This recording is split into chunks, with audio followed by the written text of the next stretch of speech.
Welcome back to Dreamtime Adventures. Up on Creaky Hill, in Dr. Zoop's crooked laboratory, something unusual was happening. While Dr. Zoop was busy mixing mysterious potions and muttering about his next brilliant scheme, his robot assistant Rusty was doing something quite different. He was drawing. You see, Rusty had a secret hobby. Whenever Dr. Zoop was lost in his inventing, Rusty would pull out paper and colored pencils and draw the silliest monsters anyone could imagine.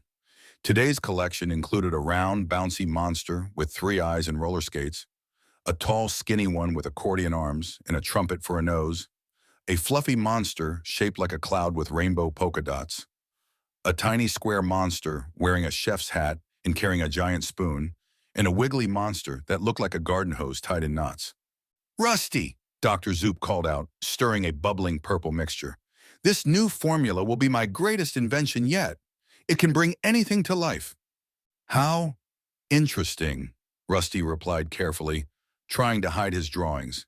But before he could tuck them away, Dr. Zoop reached for a spoon and, ouch, burned his fingers on the hot mixture. "Hot! Hot! Hot!" Dr. Zoop hopped around the laboratory, the bowl of purple liquid sloshing in his hands. He bumped into Rusty, and splash! The entire mixture spilled all over Rusty's monster drawings. For a moment, nothing happened. Then the paper began to wiggle and shake, and suddenly, pop! All 5 monster doodles peeled themselves right off the pages. "Oh my," Rusty said, watching his drawings blink their crayon-drawn eyes and look around curiously. "Amazing," Dr. Zoop exclaimed.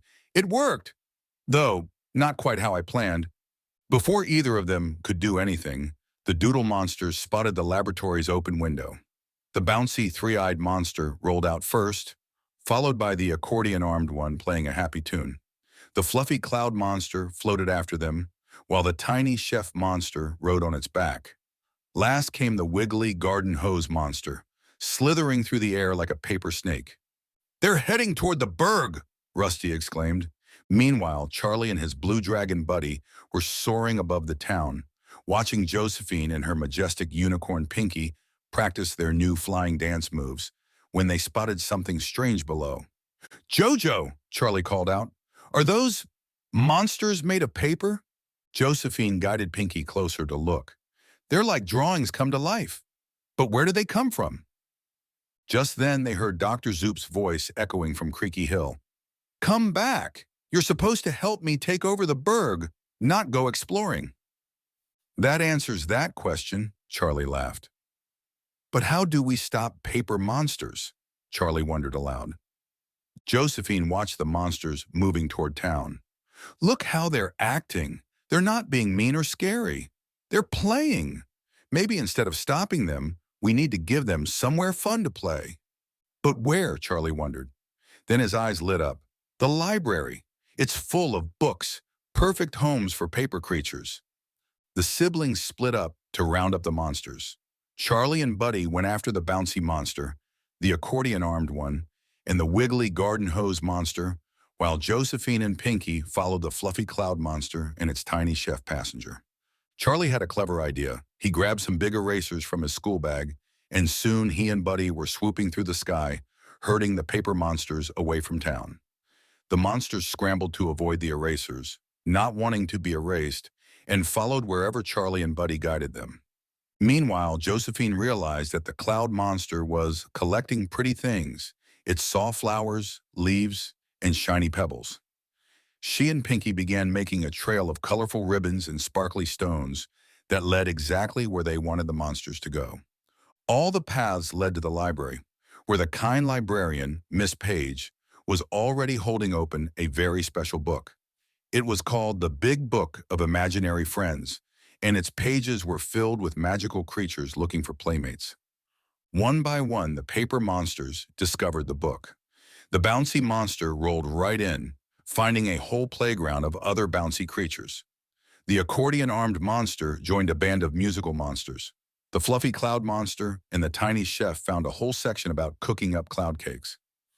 Even the wiggly garden hose monster slithered happily into a chapter about dancing monsters. "Well," Dr. Zoop said, arriving at the library with Rusty just in time to see the last monster disappear into the book, I suppose that's not quite how I planned to take over the Burg. Sometimes the best plans are the ones we don't plan at all, Rusty said wisely, already pulling out his pencils to start drawing new monsters. Though this time, he thought he might draw them right into the book from the start. Miss Page placed the big book of imaginary friends on a special shelf where children could visit the paper monsters whenever they wanted. And if you looked very carefully, you might see the monsters waving from their pages, or hear a faint trumpet sound, or catch a whiff of cloud cake baking in their paper kitchen. Charlie, Buddy, Josephine, and Pinky often stopped by to visit their new paper friends. Sometimes they'd even find Rusty there, sitting quietly in a corner with his colored pencils, drawing new silly monsters in the margins, and smiling at his original creations. They learned that sometimes the silliest problems have the most creative solutions, and that every creature, even paper monsters, just needs to find the right place to call home. And so ended another magical adventure in the Burg, where friendship, courage, and a little bit of magic make anything possible. Join us next time for more Dreamtime adventures.